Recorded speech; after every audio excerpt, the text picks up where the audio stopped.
सुप्रभात। Dhanbad public school main branch आपके लिए एक कहानी PN Panicker national reading mission movement के हिस्से के रूप में लाया है, जो पूरे देश में 300 मिलियन अंडर प्रिविलेज पॉपुलेशन के बीच रीडिंग एंड डिजिटल रीडिंग के संदेश के रूप में 2022 तक पहुंच सके। तो आज की कहानी मैं भाव्यश्री कक्षा 4 की छात्रा आपके समक्ष प्रस्तुत करने जा रही हूँ।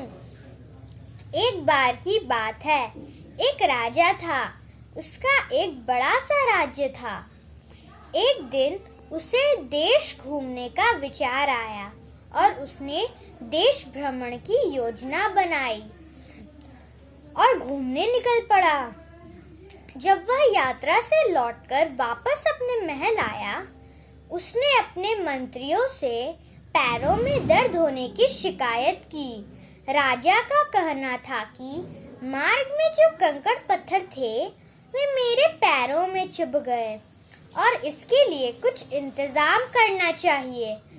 कुछ देर विचार करने के बाद उसने अपने सैनिकों व मंत्रियों को देश की संपूर्ण सड़कें चमड़े से ढक देने के लिए कहा।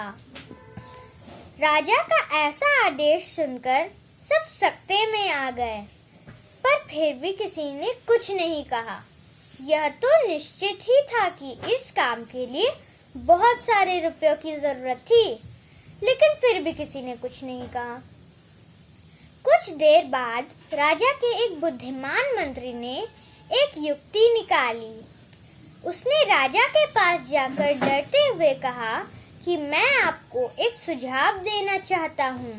अगर आप इतने रुपयों को अनावश्यक रूप से बर्बाद न करना चाहे, तो मेरे पास एक अच्छी तरकीब है, जिससे आपका काम भी हो जाएगा और अनावश्यक रुपयों की बर्बादी भी बच जाएगी। यह सुनकर राजा आश्चर्यचकित हो गया, क्योंकि किसी ने पहली बार उसकी आज्ञा न मानने की बात कही थी। उसने कहा, बताओ क्या सुझाव है? मंत्री ने कहा, पूरे देश की सड़कों को चमड़े से ढकने के बजाय आप चमड़े के एक टुकड़े का उपयोग कर अपने पैरों को ही क्यों नहीं ढक लेते? राजा ने अचरज की दृष्टि से मंत्री को देखा और उसके सुझाव को मानते हुए अपने लिए जूते बनवाने का आदेश दे दिया और तभी से सबने जूते पहनना शुरू कर दिया। यह कहानी हमें एक महत्वपूर्ण पाठ सिखाती है कि हमें ऐसे हल के बारे में सोचना चाहिए जो ज्यादा उपयोगी हो। जल्दबाजी में अप्रायोगिक हल सोचना बुद्धिमानी नहीं है। दूसरों के साथ बातचीत से भी अच्छे हल निकाले जा सकते हैं। धनबाद पब्लिक स्कूल आपसे आग्रह करता है कि आप भी एक कहानी रिकॉर्ड करें और उसे अपने 10 फ्रेंड्स और रिलेटिव्स को सेंड करें। चलिए इस रीड एंड ग्रो मैसेज को फैलाएं। अगले संडे हम फिर लौटेंगे एक नई कहानी के साथ।